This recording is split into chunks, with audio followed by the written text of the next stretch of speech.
ఇక్కడ ప్రోగ్రాం కూడా రాకుండా ఆగిపోతాడని చెప్పేసి తెలియజేస్తున్నా. ఒక్కసారి మీడియా మిత్రులు కూడా ఇదంతా కూడా తీయాలని చెప్పేసి కోరుతున్నా. ఈ అవకాశం నాకు ఇచ్చిన మీకు అందరికీ ధన్యవాదాలు తెలుపుతూ జై శ్రీరామ్, జై జై శ్రీరామ్. Thank you. పార్లమెంట్ లో యువత ఎక్కువగా ఉంది. మొత్తం యావత్ దేశంలోనే కొత్త ఓటర్లు నమోదు అయ్యింది 2% లోపలే, అంటే 18 నుంచి 23 సంవత్సరాల లోపల ఉండేవాళ్ళు. మన అనకాపల్లి నర్సీపట్నంలో మాత్రం దాదాపు 10% యువత ఓటర్స్ నమోదు చేసుకున్నారు. అంటే ఎంతమంది యువత ఉన్నారో చూడండి. 18 సంవత్సరాల నుంచి 40 సంవత్సరాల వరకు ఉండే యువత దాదాపు 50% ఉన్నారు.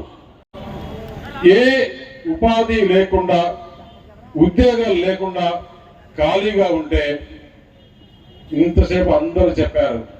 నాకు చెప్పాలంటే సైకో గణంగా ఎక్కువ. ఈ సైకో ముఖ్యమంత్రికి ఓన్లీ ఏ విధంగా డబ్బులు సంపాదించుకోవాలి, మొత్తం యావత్ ఆంధ్రప్రదేశ్ లో ఉండే డిస్టరీస్ అన్ని అతనివే. అతను తీసుకొని షాపులన్నీ కూడా ప్రభుత్వం పేరుతో అతనే నడుపుకుంటున్నాడు. ఎక్కడ చూసినా మైనింగ్. అంటే ఇప్పుడు ఇన్ని రోజులు ఎక్కడైనా కానీ ఆంధ్రప్రదేశ్ లో ఎవరన్నా ఇటుకలు తయారు చేసుకుంటే వాళ్ళ దగ్గర డబ్బులు వసూలు చేసుకునేది, కంకర తయారు చేసుకుంటే కంకర మిషన్ల దగ్గర డబ్బులు తయారు చేసుకునేది, ఇసుకలో డబ్బులు తీసుకునేది, ఇలా అన్ని డబ్బులు డబ్బులు డబ్బులు.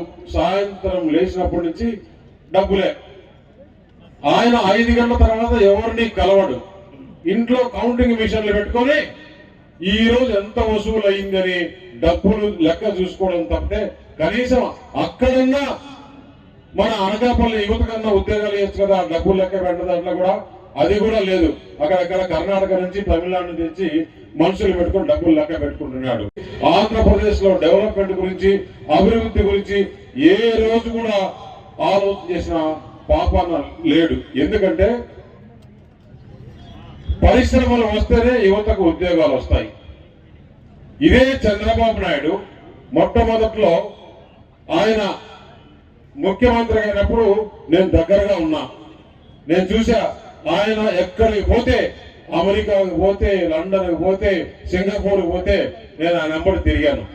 ఉదయం లేచినప్పటి నుంచి రాత్రి 12 వరకు పారిశ్రామికవేత్తల దగ్గరికి, పెద్ద పెద్ద కంపెనీస్ చైర్మన్ దగ్గరికి, సిఇఓ దగ్గరికి పోయి మీరు ఆంధ్రప్రదేశ్ కు రండి, ఉద్యోగాలు మేము ప్రభుత్వ స్థలం ఇస్తాం, మీకు కావాల్సిన సహకారం ఇస్తామని ఫస్ట్ హైదరాబాద్ లో ఐటీ పార్క్ పెట్టి, మైక్రోసాఫ్ట్, హైటెక్ సిటీ పెట్టి, ఐటీ కంపెనీస్ అన్ని తెచ్చి హైదరాబాద్ లో స్థాపించింది మన చంద్రబాబు నాయుడు కాదా?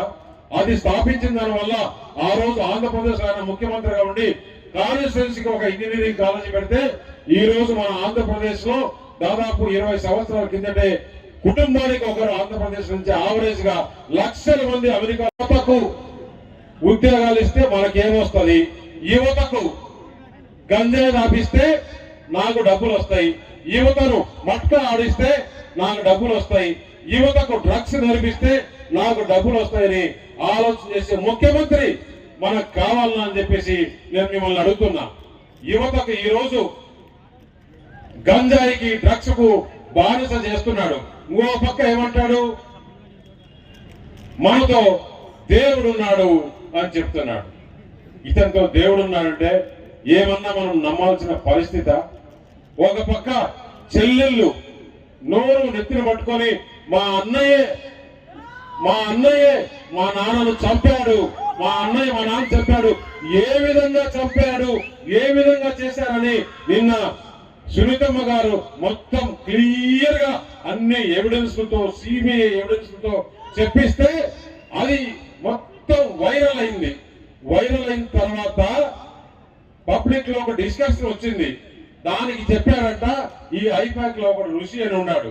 వాడు ఏం చెప్పాడంటే, సార్ మనం పని అయిపోయింది, ఇక మీదట పోతే ఇక్కడి నుంచి దాటి మనం వెళ్తే రాళ్ళతో కొడతారు, మనము మనమే ఏదో ఒకటి చేసుకోవాలి అంటే వాళ్ళు ఏదైతే కోడికత్తి డ్రామా మాదిరి మొన్న ఈయన పోతూ కరెంటు ఆఫ్ చేశారు ఉన్నారు. ఈ రోజు ఇక్కడ ఎవరన్నా మనకు ఒక్క పోలీసు ఉన్నాడా? ఒక్క పోలీసు ఉన్నాడా? ఈ మాదిరి మీటింగ్ నేను ఛాలెంజ్ చేసి అడుగుతున్నా, ముఖ్యమంత్రి నువ్వు పోలీసు కాకుండా నువ్వు ప్రజలకు మేలు చేసింటే ఇలా ఒక్క మీటింగ్ పెట్టు, ఇక్కడ ఉండే ప్రజలు నిన్ను ఏం చేస్తారో చూడు. తరమి రాళ్ళతో కొట్టారా కుట్రా? అందుకని వేల మంది పోలీసులు పెట్టుకుని చేస్తున్నాడు. మధ్యలో మనం డైవర్ట్ అయినా జరిగింది ఏం తెలుసా మీకు? వాస్తవం మీకు తెలియాలి, మీడియా వారు కూడా జాగ్రత్తగా వినాలి. ఇద్దరు బస్సులో పోతున్నారమ్మా, చుట్టూ వేల మంది పోలీసులు ఉన్నారు. ముందర పోలీసులు, వెనకాల పోలీసులు, సైడ్ లో పోలీసులు, ఇక్కడ పోలీసులు, దాదాపు 2-3 వేల మంది పోలీసులు. మీరు చూడండి మీడియాలో కావాలంటే. లైట్లు ఆఫ్ చేసుకున్నారు. అరే ఎల్లపల్లి నువ్వు చిన్నగా నాకు గీకు, నేను నీకు చిన్నగా గీకుతానని ఇద్దరు మాట్లాడుతున్నారు. ఎందుకమ్మా? ఎందుకనంటే ప్రజలు తిరగబడే పరిస్థితి వచ్చింది, మనకి ఏదో ఒకటి సింపతి కావాలని. సరే హాస్పిటల్కి పోయినారా, ఆయనకి ఇక్కడ గీక్తే ఇది మూసుకున్నాడు ఎల్లపల్లి. ఏంటయా ఇక్కడ ఇది మూసుకోవడం ఏంటి? ఒక కన్ను మూసుకున్నాడు, ఇంకో కన్ను బాగుంది కదా, ఆ కన్ను కూడా మూసుకున్నాడు. ఎందుకో? అరే యాక్షన్ చేసేది కూడా తెలియకుంటే ఎట్లా ప్రజలు నమ్ముతారు చెప్పు? అది ఎట్లా బయటకు వచ్చింది? ఈ అందరూ పోయి వెల్లపల్లికి ఏదో జరిగిందని వాళ్ళ భార్య చూనిపోయిందంట హాస్పిటల్కి. ఏంటి ఏమైంది కనుకంటే, నువ్వు ఎక్కడ చెప్పొద్దు, ఏదో మేము ఇట్లా చేసుకున్నాంలే, మేము లేదు కన్ను చూపించంటే లేదు ఏం కాలేదులే, నువ్వు మళ్ళీ ఇదైపోతుంది అని చెప్తే ఆమె వచ్చి పక్కింటి ఆమెకు చెప్పిందంట. అట్లా ఇప్పుడు బయటకు వచ్చింది. దీన్ని తోలటాలని ఈ రాణా, కాంతి రాణా, బా ఇప్పుడు పట్టాభి చెప్పినట్టు ఏ సిగ్గు ఉండాలి కదా మరి. అంటే ప్రజలు ఎర్రి విధములు చేసేసి నేను ఏం చేసినా చెల్లుతుంది అనుకున్నారో ఆ రోజులు పోయినాయి. నేను ఒకటే చెప్తున్నా, ఈ ప్రాంతం వెనుకబడి ఉంది. యువతకు ఉద్యోగాలు రావాలా? యువతకు ఉద్యోగాలు రావాలంటే ఇక్కడ పరిశ్రమలు రావాలి. పరిశ్రమలు రావాలంటే కూటమి రావాలి. కూటమి వస్తే ప్రధానమంత్రి నరేంద్ర మోడీ, మన ప్రధానమంత్రి నరేంద్ర మోడీ ముచ్చటగా 3వ ప్రధానమంత్రి అవుతాడు. ఇక్కడ చంద్రబాబు నాయుడు గారు ముఖ్యమంత్రి అవుతాడు. ఆయన్న పాత్రుడు గారు మీకు తెలుసు కదా. ఈ ముగ్గురు ఇక్కడ ఈ ప్రాంతంలో ఉంటే, నేను ఎంపీ అయితే నాకు తెలిసిన కనెక్షన్ల ద్వారా ఇండస్ట్రీస్ ప్రధానమంత్రికి చెప్పి, భారతదేశంలో ఉండే కేబినెట్ మంత్రులందరికీ చెప్పి, ఇక్కడ ఈ ప్రాంతంలో హైడ్రోజన్ ప్లాంట్స్, చెరుకు ముఖ్యంగా ఎక్కువ పండిస్తారు. చెరుకు పండించేదానికి అక్కడ మిథనాలు ఈ రోజు మిథనాలు చాలా అవసరం. డీజిల్ లో 30% కలిపేదానికి ప్రధానమంత్రి ఒక ప్రణాళిక వేశాడు. ప్రతి ఒక్క కాన్స్టిట్యున్సీకి ఒక మిథనాల్ ప్లాంట్ తీసుకొని వచ్చేస్తానని ఈ రోజు నర్సీపట్నం వేదికగా యువతకు ఎదురుగా నేను చెప్తున్నా. చేసి తీరుతాం. యువతను కాపాడుకుంటాం. యువతకు ఏ విధంగా ఉద్యోగాలు తీసుకురావాలా, వారి భవిష్యత్తు ఏ విధంగా తీసుకురావాలనేసి తెలియజేస్తూ, అలాగే నోట్ చేసి పెట్టుకున్న లంబసింగి, అరకు మంచి ప్రాంతం, ఆంధ్ర, కాశ్మీర్ ఈ ప్రాంతం గురించి ఈ ప్రభుత్వం, ఈ ముఖ్యమంత్రి ఆలోచన కూడా చేయలేదు. ఈ ప్రాంతంలో టూరిజం డెవలప్ చేయాలా, అలాగే ఏ ఇండస్ట్రీస్ రావాలా.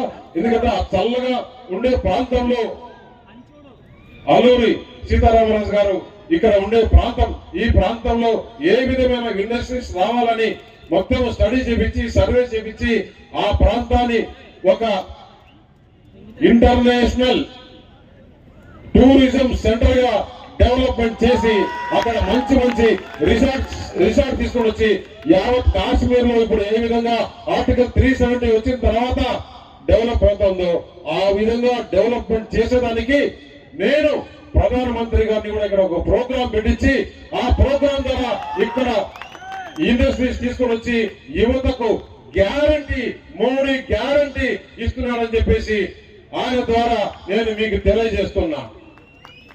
కాబట్టి రేపు 13వ తారీఖు జరిగే ఎలక్షన్స్ లో మీరు మొట్టమొదటి ఓటు కమలం గుర్తుకేసి భారీ మెజారిటీతో, ఇప్పుడే ఆయన గారు చెప్పారు మనం గెలుస్తున్నామని. గెలిచేది కాదు, ఆంధ్రప్రదేశ్ లోనే అత్యధిక మెజారిటీతో నన్ను గెలిపిస్తే నేను గర్వంగా పోయి అనకాపల్లి ప్రజలు నన్ను ఇంత మెజారిటీతో గెలిపించారు, వారు మీ మీద నమ్మకం పెట్టుకొని ఈ ఓట్లు వేశారు, వారికి న్యాయం చేయాలి అని గట్టిగా అడిగే దానికి మీరు నాకు ధైర్యము ఇవ్వాలి. దానికి ధైర్యం ఇవ్వాలంటే మీరు గట్టిగా ఈ గుర్తును ప్రతి ఒక్క స్త్రీల దగ్గరికి, కొంచెం వయసులో ఎక్కువ ఉండే వాళ్ళ దగ్గరికి, ప్రతి ఒక్కరికి 10 సార్లు కమలం అంటే మన కళ్ళల్లోనే ఉండేట్టుగా చేసి, అలాగే మన అయ్యన్న పాత్రుడు గారికి సైకిల్ పైన ఓటు వేసి బ్రహ్మాండమైన మెజారిటీతో గెలిపించవలసిందిగా నేను కోరుతున్నాను. ఫైనల్ గా రేపు నిరంతర వార్తా సమాచారం కోసం మా వి న్యూస్ ఛానల్ సబ్స్క్రైబ్ చేయండి. నోటిఫికేషన్ కొరకు బెల్ ఐకాన్ని యాక్టివేట్ చేయండి.